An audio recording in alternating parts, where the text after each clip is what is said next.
It's another great Sunday, and I joyfully welcome you to Christian Connect on ETV Ghana, your world of quality entertainment. And here on Christian Connect, we connect you with the saving word of Christ. And before I introduce to you our topic for today, let me say thank you to Osasio Fashion. And you can check out some of the beautiful designs Osasio Fashion has on Facebook and on Instagram as well. You can also give them a call on 0243 663 884. Osasio Fashion says, style your occasion. And of course, we are in the month of love, and there's been a lot of discussions on love, planning of weddings, and everything in between. But the question is, what if you want to organize your wedding? Some of the things you need to know and some of the things you need to do. So today on Christian Connect, we are looking at getting ready to tie the knot as a Christian, what you need to know and all the things you need to do. And I have great man of God and a great woman of God here to help us today to know all the things that we need to know getting ready to tie the knot. Stay with us. I will take a short break and I'll be back to introduce them to you. This is Christian Connect on ETV Ghana, your world of quality entertainment. Today we are looking at getting ready to tie the knot, what you need to know as a Christian. And I have here, of course, talking about weddings and all those things, we have a wedding planner, and she is the team lead for in events, and her name is Mira Wellington. Mira, welcome. Thank you. How are you doing? I'm doing well by God's grace. We give thanks to God. And also to help us is Reverend Jerry Peno. Reverend Jerry Peno is the lead pastor for Disciple Nations Church. He is also an author and marketing consultant. Reverend, welcome. Thank you, Paul. How are you able to combine all these? Oh, well, I think grace abound. We thank God. And fortunately for us, you have authored a book Yes, titled please. Singles Dialogue. Yes, please. What is in it? What does it talk about? Well, Singles Dialogue basically talks about all you need to know as a single person before you get married. Right. Yes, so we have topics like signs of a genuine relationship, things to consider before you say I do, things to do and things not to do in a relationship, how to maximize your singlehood. And then we also talk about the marriage ceremony itself. That's so beautiful. So let's continue with the conversation just right from there. Yes, please. So in getting ready to tie the knot, what are some of the things that one ought to know as a Christian? All right. So thank you once again, Paul. And we want to welcome our viewers. I think that as Christians, the first thing we need to know and understand is that marriage is of God. So that is the first thing we must understand. The Bible says in the book of Genesis chapter 2 verse 18 that the Lord said, it is no good that the man should be alone. So I will make him a helper fit for him. And so the first thing is that marriage is of God. The second thing is that if marriage is of God, then you cannot get it right without God. Wow. Yes. Yes. Right. So marriage is from God or is of God. And God. Also, if it's from God, then you cannot do it without God. God. Exactly. So how should one prepare towards this, and how can one involve God in doing this? All right. So in my book, I have outlined a few things. The first thing I said is that you must consider the person's foundation in Christ. As a Christian, you must understand that marriage can either take you to heaven or to hell. Wow. Yes, a lot of people joke with it, but it is very important. It is very critical. Who you marry can either help you to make heaven or to miss heaven. And so you must necessarily consider the person's foundation in Christ. And by that, I listed a few things. Number one, I said, how long has the person been born again? Because you must understand that people go to church for different reasons. Not everybody in church that is born again. Just as not anything you see in the garage is a car. So not everybody you see in the church is born again. People are there for different reasons. And so you should be able to go beyond just the person attending church to find out how long has the person been born again. Number two, is the person committed to the things of God? Number three, how is the person's Bible study and prayer life like?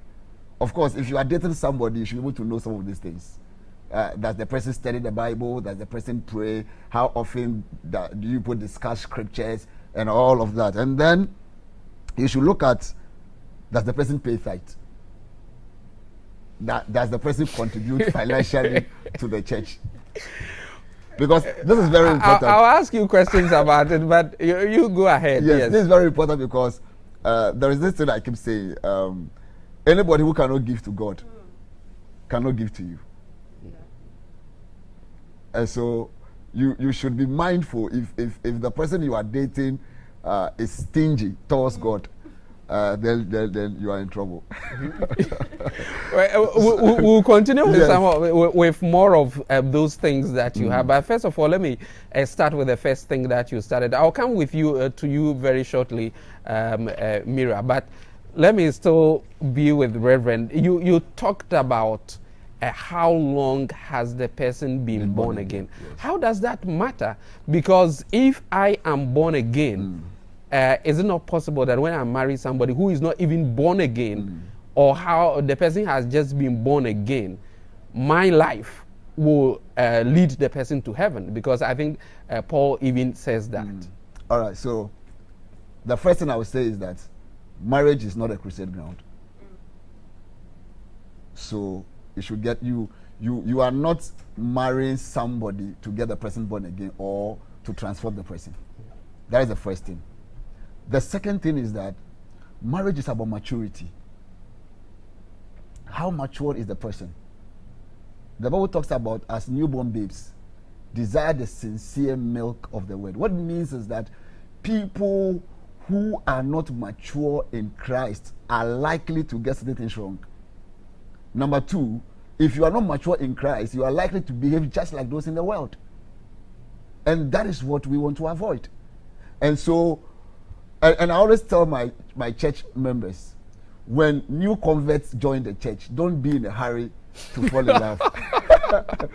Because the chances are that most of these guys are still with their old selves.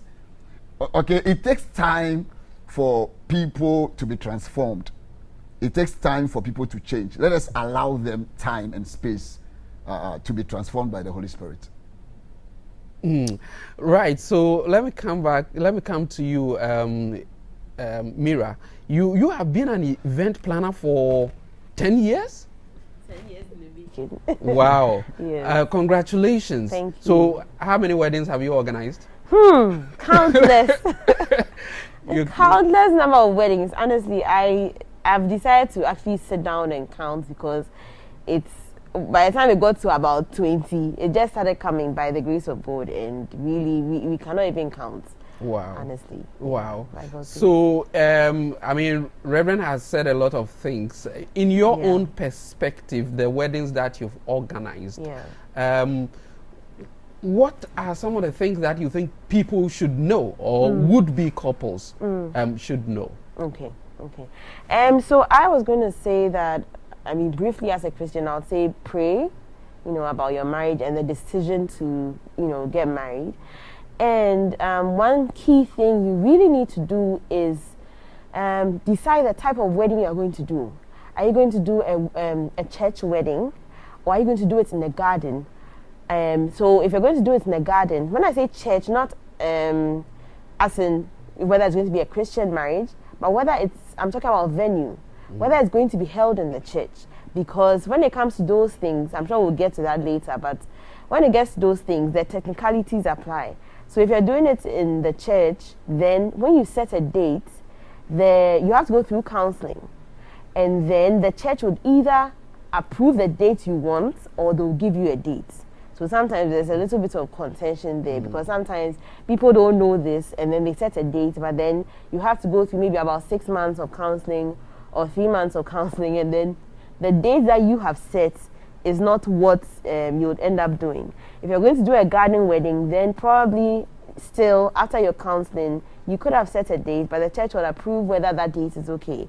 But at least with a garden wedding, at least you just have to, book the place. So as a Christian, those are like the key things I would say when you're thinking about getting married. Pray. Also, are you the type of wedding you're having? Is it church or is it outside the church? And then you find out about your counseling, number of months, and then what is required of you. Yeah. Very interesting, Reverend. So, is it okay to organize a church, a wedding outside the church room, like she's saying, maybe a garden? Do you approve of that as pastors? Yes, why not? In Ghana, we have 3 types of marriage. We have the customary, we have the Islamic, and then we have the ordinance. Okay, so most of the time, the church wedding falls under the ordinance. But as she said earlier, there are technicalities involved. So if you are choosing a venue, number one, the venue must be gazetted. So if you choose a venue that is not gazetted, the wedding could be declared null and void. Wow. Yes. So even whether it is church, whether it is a garden, wherever, the place should be gazetted. Number 2, the officiating minister should also be gazetted. And so if you choose, for example, a garden, the garden should or must be gazetted. The minister coming to officiate the ceremony must also be a gazetted minister. Basically, what it means is that the minister should be somebody that is recognized by law to officiate weddings. So when you miss these things, you can just go and have fun and your wedding. But how do I know whether this pastor, or of course maybe I'm in a small church, we are now putting up our structure, but I just want to have my wedding there. How do I know that? I mean, there are ways around it. I'm sure pastor can also speak to it. But then in the case where, let's say, your pastor is not gazetted, what some people do is either they get somebody who is approved by the Registrar General who can be there to, like, perform the ceremony. But usually they do it in tandem with the priests or the pastors. Or you could also, the church is not too keen on this one, but what can be done is that you could also go to, Registrar General and then have the marriage. That's in connection with your church. Some churches will say, okay, just do it maybe the Thursday before the actual wedding. The pastor will be there to bless it. And then you register and do everything at the Registrar General. And then you can have, the actual wedding ceremony the next day. So technically, the couple will be married, but then they'll have like the official blessing maybe on a separate day. But usually it's something that has to be discussed, with the church, and the church's approval has to be sought. Has there been an instance where somebody organized a wedding and maybe the minister and the venue were not gazetted? Okay, yes, I have had that several times. So as I said, what they usually would do is either they'll go and marry before, or they would have, because some churches don't approve of, that style, what some people would do is they would have somebody who is approved at, the Registrar General Department that can, do this. I'm talking about maybe those who did not go through this process and yet somebody who was not gazetted maybe blessed their marriage, and maybe later on they ought to say dissolve that marriage or say that it was illegal. Oh, unfortunately, I mean, by God's grace, I haven't had, a situation like that. Such. Yes. But the truth is, there are several of such marriages. People are ignorant when it comes to the law. Exactly. Yes, and unfortunately, some ministers of the gospel themselves do not know some of these things. So, you know, the challenge with officiating a wedding at a venue that is not gazetted by a minister that is not gazetted is that you will never appreciate how important it is until there is a problem in the marriage. That is where all these issues will come up. And so it is very important that as would-be couples, you investigate some of these things. Exactly, yeah. You know, so if the pastor is not gazetted, the pastor must be frank and honest and let you know that I am not gazetted. Go to the registrar general, register your marriage, get your certificate, come to church, and I'll bless you. Exactly. That is allowed. Exactly. I see. Yeah. This is Christian Connect on ETV Ghana, your world of quality entertainment. And today we are looking at getting ready to tie the knot, all that you need to know as a Christian. And one thing that we've said is also if the would-be spouse does not pay tithe. Reverend, it appears your points were targeted at men, or you were looking at women as well? Yeah, I was looking at both men and women. I mean, women should pay tithes, men should pay tithes. When I got married, okay, my wife was paying more tithes than me. I see. Yes. So how does that affect the marriage, as you say? I mean, if somebody is not paying tithe, maybe the person simply does not believe in that. But of course, the person contributes to the work of God. Exactly. So there are two things. Number one, does your church practice tithing? If your church believes in tithing and you don't, you are out of order.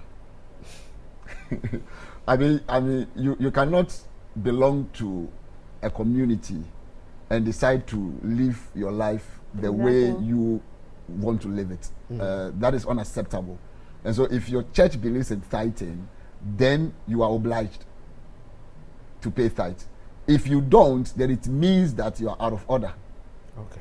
If your church does not believe in tithing, certainly they will believe in other practices. You must equally oblige to some of these practices. But the point I'm making is that your partner should be somebody who gives liberally to the things of God. If the person does that, then you can be rest assured that when it comes to you or the family, the person will equally give liberally. Anybody who finds it difficult to give to God or to the things of God, naturally sometimes do not give to men. But we have people outside the church who are generous anyway.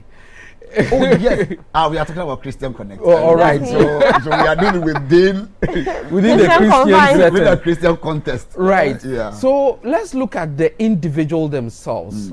How should I prepare myself as I am entering into a marriage? Is it a certain kind of mindset that I should have? Yes, Reverend, you can take that. Yes, please. Yes, please. The individual, number one, should be well prepared. I tell people that you attract your kind. So whatever you need in your partner, you must acquire those things. So prepare yourself. How do you do that? Prepare yourself psychologically, emotionally, spiritually, financially. You know, you should be up to the task. Why do you want to get married in the first place? Do you have reasons? Is it because you want to have sex? Is it because you need somebody to sponsor you? You should be able to define some of these things. As a pastor, you normally meet people and all they talk about is, I want to get married. But if you examine them critically, you realize that they are not prepared. They are not prepared to get married.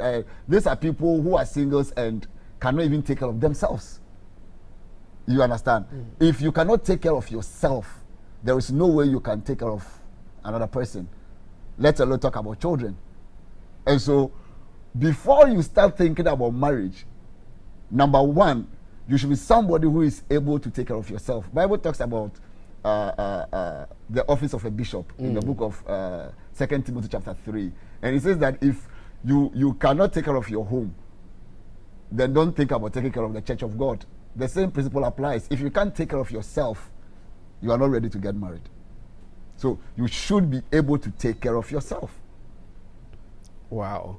Right. This is Christian Connect. Miriam, we'll take a break and we'll talk more about these things. But you have witnessed a number of weddings, and I'm sure Reverend too, because in his church, I'm sure he's been celebrating, and you've also been organizing marriage ceremonies for people. What are some of the challenges that you've seen so far as organizing weddings for people?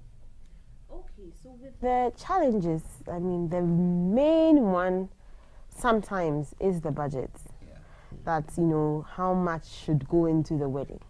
Sometimes it's not necessarily about having or having not, but sometimes it's how much should we spend? Should we spend this amount? Sometimes that becomes like a huge, bone of contention. It can even become a problem with the couple, because and you'll be surprised, not only the women, one party wants to, spend a lot, and then the other two doesn't really want to spend that much. But usually, which people usually want? That's what I'm saying, that you actually be surprised. Sometimes the men really want to spend. Yes. Wow. No, because you see, that's the thing about weddings that sometimes we don't get. It's, it's of sentimental value. Yeah.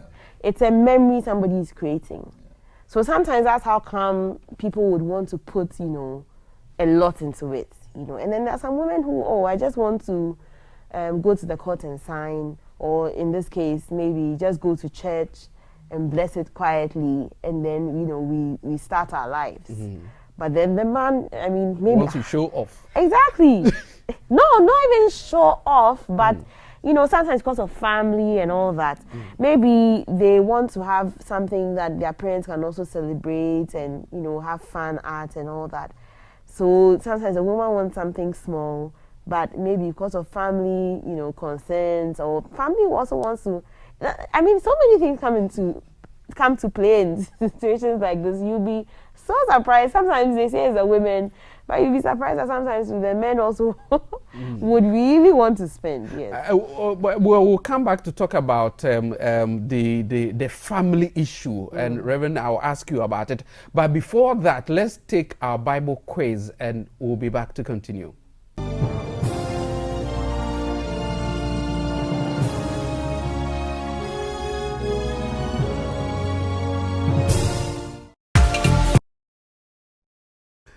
This is Christian Connect, and today we are looking at getting ready to tie the knot, all that you need to know as a Christian. And just before the break, Mira was talking about family involvement.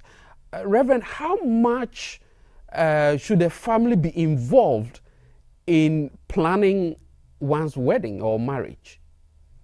Okay, so of course, there's a difference between the marriage and the ceremony. Yes. The wedding is a ceremony. Yes. Now we are talking about the ceremony here. Okay, so I think that it depends. It depends. Some couples may not necessarily involve family members because that is really not their business. What the family should be concerned about is what we call the traditional marriage. And so the man should be able to engage the family of the lady and then do the needful by paying the bride price and all of that. Once that is done, the wedding, I always say, is an option. It's a choice. The family does not really have much say as far as the wedding is concerned. However, some individuals are so close to their family members. They are so close to their parents, such that parents would want to have a say. And sometimes parents even finance the wedding. I tell people that if somebody is financing your activity, the person has a say. The person calls the shot. You understand? So if your family is financing the wedding, you cannot take them out. Okay. Right. So yes, as much as possible, let us try to involve our families. But I mean, wedding is between the man and the woman, and then they plan their program. You earlier mentioned that if one cannot take care of him or herself, he shouldn't get married. Should somebody finance the wedding? Why not? Why not? Yes. I mean, okay, so in wedding planning, we talk about sources of finance. One is the individual contributions that the partners can make to the wedding. The second one is what they can get from loved ones and friends. Most of the time, I tell people that don't rely on the second one because that can fail. What you can rely on is what you have. And so you plan your wedding budget within what you have, your means. Don't plan your wedding on somebody's pocket. You know, if you do that, you can be disappointed. You know, so plan the wedding according to what you have. How much do you have? How much have you been able to save? I tell people it is not wise to take a loan for a wedding, because wedding, if you ask me, is a liability. Wedding is a liability. Yes, it is. Why do you say that? Yeah, because liability is anything that takes money from you and doesn't bring money. No, but when you get together, you are I mean, both of you together, it may bring some money. Yes, but the ceremony itself, yeah, okay, will not bring any money. You understand? And most of the time, people think that people will contribute to us. No, you cannot budget on that. Mira, estimatedly, tell us how much will it cost? Yeah, I know you say maybe it depends, but averagely, how much will it cost somebody to have just a simple marriage, a simple wedding ceremony? Okay, so I mean, you already got me there. I would say that, I mean, one thing I don't like to do is to actually answer that question. Because there are so many things that go into weddings. Yeah. You would say a simple wedding, but what is simple to you is not simple to me. You get it? So, I mean, if you are, you really, as Pastor was saying, you have to look at what you have. You get it? The amount of money you have and how much you want to spend. Because that's what I was talking about budgeting earlier. Most of the time when people call, they don't have a budget. But I think that even before you call someone, you should know how much you have and how much you want to spend. Because somebody can even use, let's say, about 1,000 cedis for, I mean, the ceremony. May not necessarily have a reception, but then they might, do some things. Maybe they might not even buy a gown. They might do something very simple, and then they'll have an event. Somebody might want to have a reception, and that's where a lot of factors go into that, because you're looking at number of guests, you're looking at location and all that. So with that, I wouldn't even want to deceive your viewers into giving them a figure. I mean, they should contact us. We are ready to, help them with that. Yeah. They should contact you, but I'm wondering, Reverend, do you need a wedding planner? well, after my job. Well, it depends. It depends. If you can afford it, why not? As I said earlier, do what you can afford. If you can afford to hire a wedding planner, go ahead. If you can't, shall it be your own wedding planner? But I mean, I would actually want to answer Reverend's question. Okay, go. Yes. Do you need a wedding planner? Yes. In the sense that you may not necessarily hire a wedding planner, but you need to plan your event. You understand? Yes. So you may not necessarily need to hire one, that's maybe book the services of one, but you need to plan your event. Yeah, so you need to know what is going to so normally what we do as event. Pastors is that once the would-be couples declare their intentions, we form a team to assist them. So there is a prayer team while the counseling is going on. And then there is a team that helps them to actually plan the wedding. In every church, there are people who are naturally gifted when it comes to events. Okay, so we engage the services of these people at no cost, and it will even amaze you that there are event planners in every church who will be willing to assist. Exactly. You understand? Without you necessarily paying. So you just have to talk to the right people and make sure that the wedding is well organized and well planned. Exactly. How long does it take to plan a wedding if somebody contacts you, Mira? So technically, it's supposed to take a maximum of 24 months. That's 2 years. Hey! Yes. Or to a minimum of 6 months. But then I've done even a month. I think the least I've done is like 3 weeks to the event. It was a lot of pressure, but I mean, we're able to do it. But technically, it's 24 months to 6 months. Wow. That's ideally how, long it takes to, or you should consider when you're planning an event. Should you start planning even if you do not have anybody? Yes, you can. You actually can. You see, sometimes we mistake wedding planning for the event itself. Because you are planning ahead, you are planning your life. So some people, you even have, I've had some brides where they started planning their wedding, even when they were with girls. They have what they want and all that. They were just waiting for the man. So once a person comes, it's like you have an idea of what you want, and you just, hit the ground running, So it's really, you don't necessarily need your partner before you start. You can really start planning your wedding even before. It's just that you may not be able to execute it without a partner, but yeah. Reverend, will that not bring some disappointment, especially when the time is going and nobody is coming around? Well, faith is the substance of things not seen and the evidence of things hoped for. So once you have faith and you believe in God, I think that you just have to keep going and keep pressing on. Hopefully God will come through for you. Wow. Amen.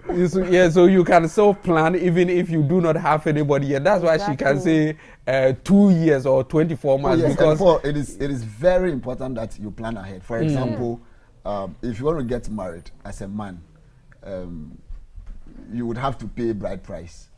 Most of the time, these things are the same across board, with the exception of a few differences or changes here and there. So you will buy clothes for the lady. There are basic things you would definitely buy. It will be appropriate, especially if you are coming from a background that is not so good financially. It will be appropriate for you to start putting some of these things together. To buy the clothes? Yeah. Oh yes, you can buy. There are very quality clothes that you can buy. Exactly. I mean, my wife, the clothes I bought for her, she still have them, and they are very good. You understand? And did you buy them before you met her, or? We were struggling. This is Christian Connect on ETV Ghana. We are talking about all you need to know as you get ready to tie the knot. But we have the fact file. We'll take it and then we'll come back to wrap up. Stay with us. Don't know. We are standing now in the closest place a Jewish person could get to the Holy of Holies while walking along the Western Wall. This is the holiest place in the Western Wall, because perpendicular to this point, 200 feet in a straight line, is the peak of the mountain, is the foundation stone, where today the Dome of the Rock is located.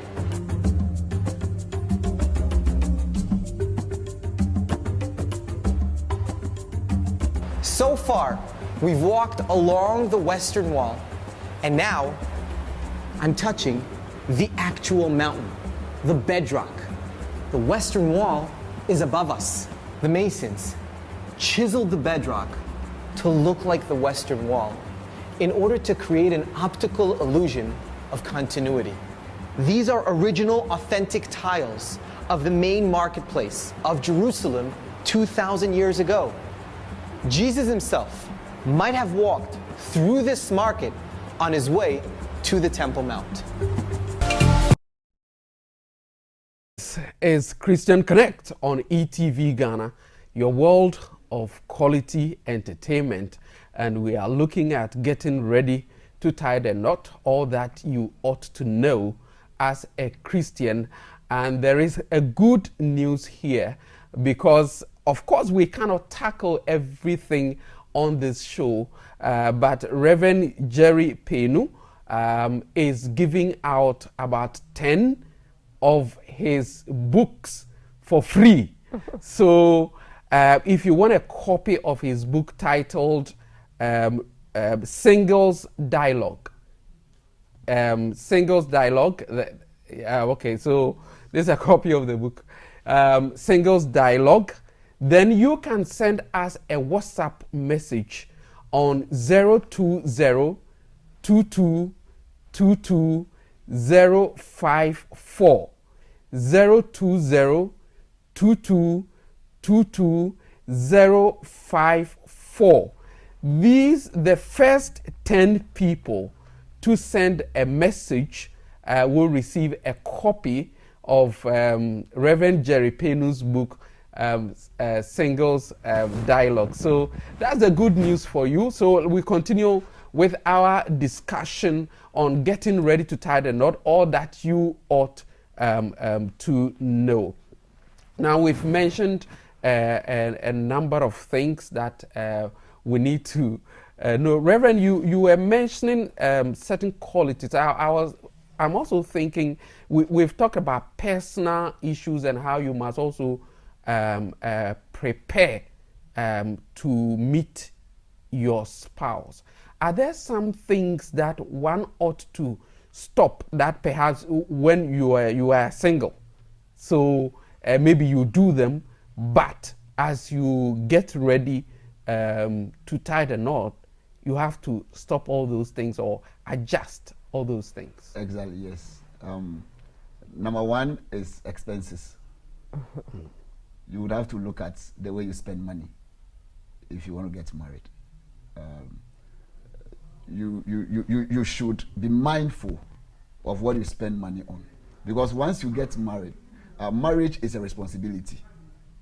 You understand? So you will be required to do more in the area of expenditure. And so this is the time you must begin to control your expenses. You must monitor what you spend money on. Number two, you must look at your friends, how you hang out and all of that. You must begin to control that, because once you marry, some of these things you wouldn't be able to do them. So you mean like get rid of some of your friends, or how? Not necessarily getting rid. There are some people almost every weekend they are hanging out with friends. If you are preparing to get married, you cannot continue with this lifestyle. You understand? Because now when you are married, your partner or your spouse expects that you will be home with him or her. Some people, when they close from work, because they are alone, they will get home very late. They will close from work at 5, and sometimes they will get home around 11 p.m. Once you are psyching yourself up and preparing yourself to get married, you must begin to control some of these things, because if you get married, you cannot get home at 11 p.m. when you have closed from work at 5. You understand? Yes. So what it means is that you must begin to control the places you go, the people you spend time with, and all of that. Because if you don't do that, you have issues in marriage. Wow. I mean, let me give you a very typical example. I've been married for 9 years now. Oh, okay.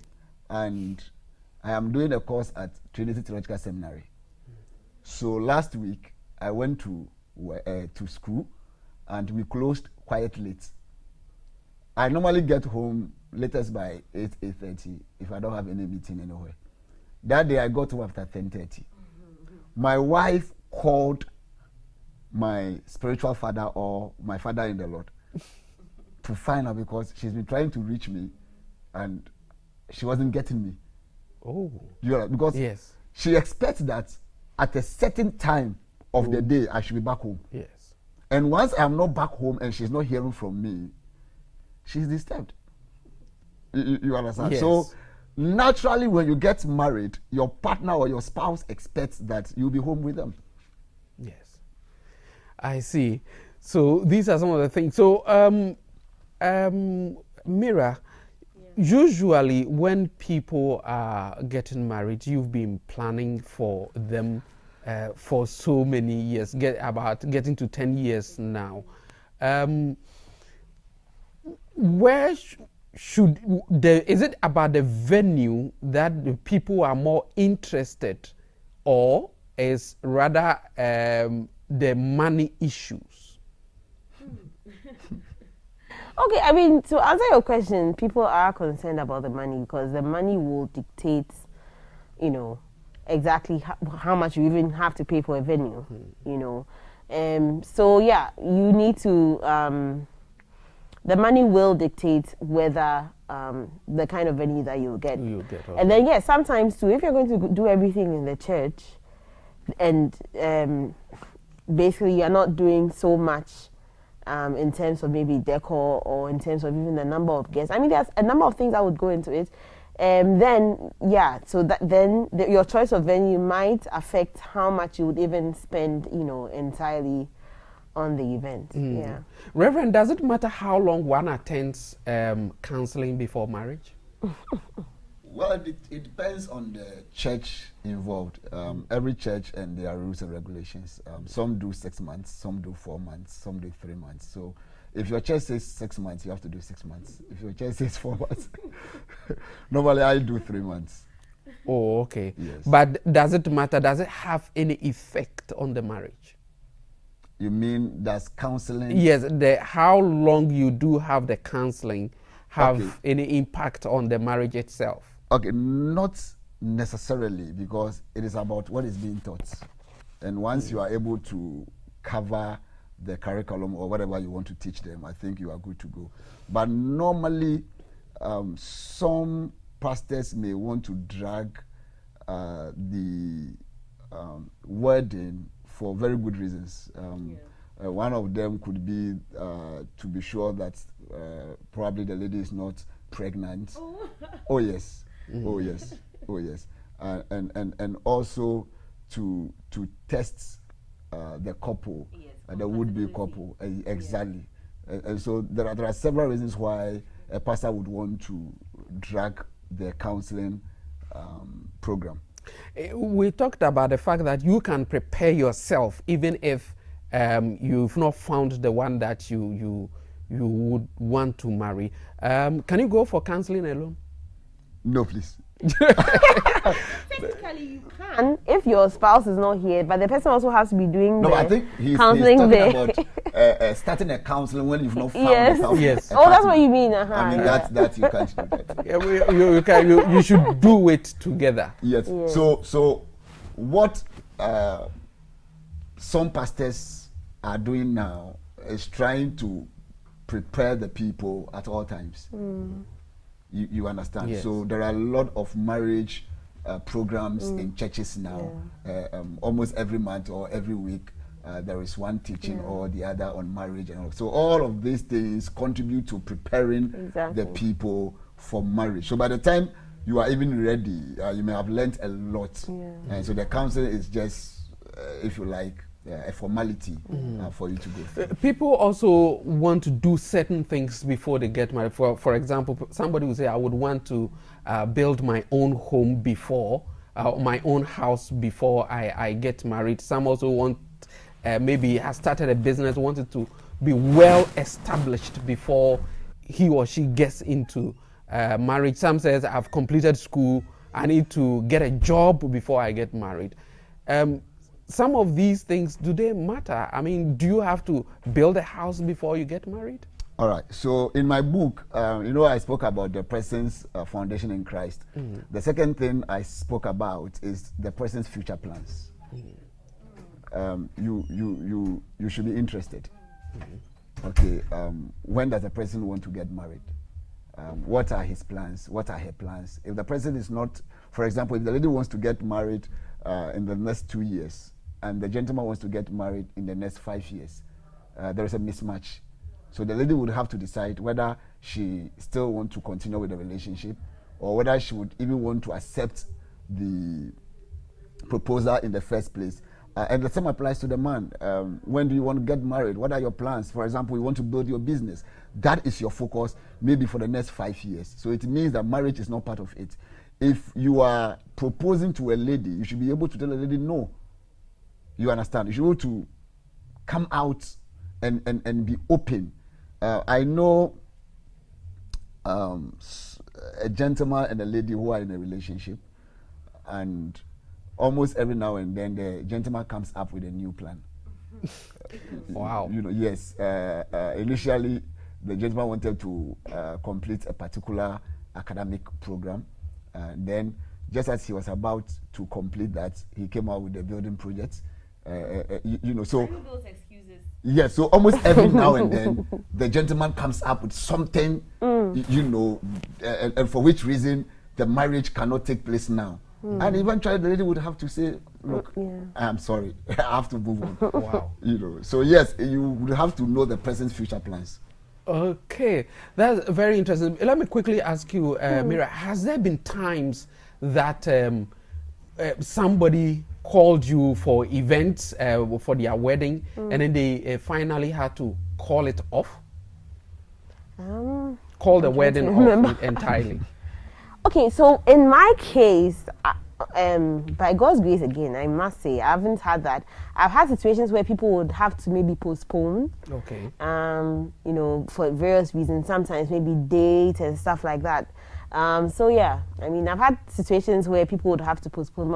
By God's grace, I haven't had anything like cancellation. Yes, I thank God for that. Yeah. But how does that affect your job, for example? Oh, so with that, so depending on how far we've gone in the planning process, as we would all say, terms and conditions would apply. If vendors have been booked, if the venue has been booked, whichever point we've gotten to, if we are far advanced, then various vendors have their contracts. So those things would then apply. So, but sometimes because of the situation, I've had colleagues that maybe it's been a loss in the family and all that, then sometimes maybe just benevolence, you might consider that, it's fine. But sometimes depending on how far we've gotten to, if certain monies have been paid and because of that somebody didn't take a job, then again the contracts would have to apply. Yeah. Unfortunately, we don't have time to look at the wedding day itself and some of the things that one ought to do. But I want to ask Reverend a very critical question, where you get to the stage where the wedding ceremony is going on and you are asked if anybody has anything to say, let a person say it now or forever keep mute. When somebody raises the hand, or if somebody says, I have something to say, what happens? What should the couples do? Okay, so in the first place, we've stopped asking this question. Oh, why? Why? Because, when you look at the law, especially the ordinance, the law, the marriage under the ordinance law, the marriage would have to be published for 21 days. Yes. And it is believed that within that period, if you have any concerns, you have any opposition and whatever, you should be able to let either the registrar of marriage know or the pastor or whoever is part of the program. And so we believe that once that is done and nobody comes up, then it is unnecessary for us to be asking that question on the DD, because sometimes people are not comfortable. Let me have your final words, Mira Wellington,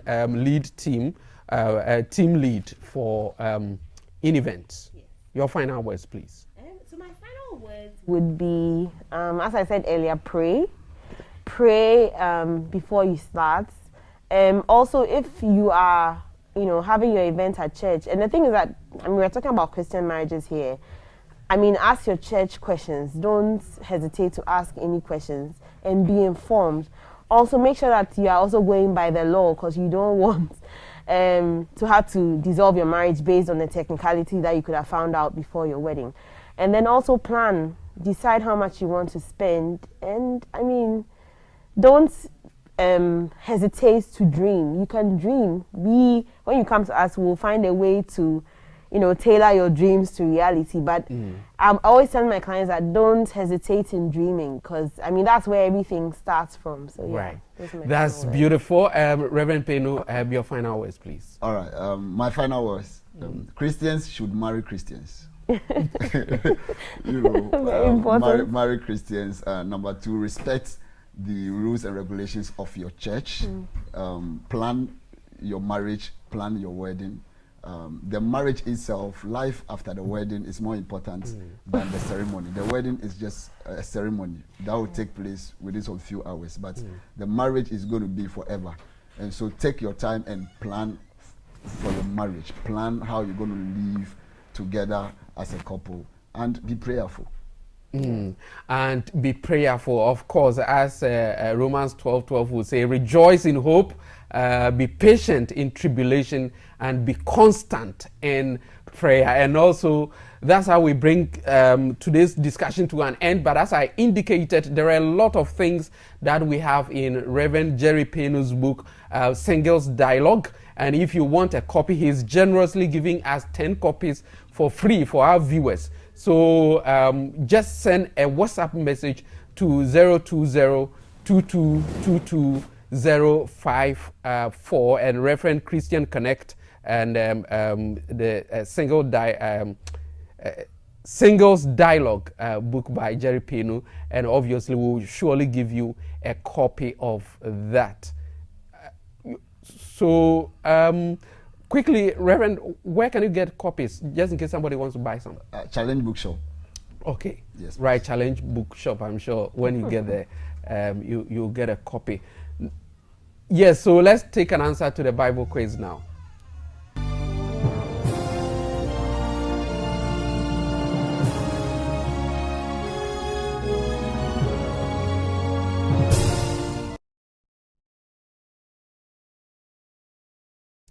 And that's it for Christian Connect for today. Thank you so much for being part of it. My name is Paul Anomakodi, and I wish you all the best as you prepare or get ready to tie the knot. God bless you.